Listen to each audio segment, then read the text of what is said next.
Da jeg gik i skole, så var det sådan en show med skolen i Paris. When she was in school, she went to a show in Paris with her school. Det er svært at finde danske designer, så hun er meget glad for, at du er her i dag. Det er rigtig taknemmelig for. She's very grateful for that, to be here.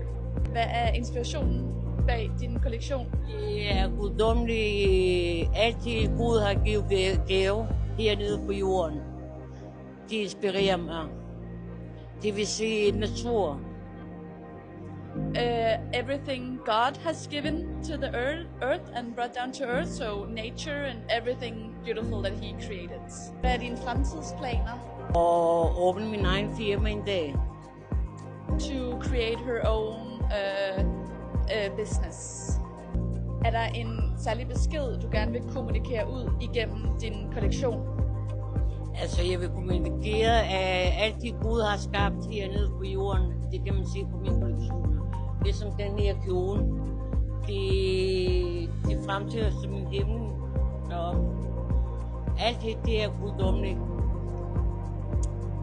She wants to communicate that everything God has created on this earth, you can see in her collection. For instance, this dress that she's wearing is a symbol of heaven and all the good things that God has created.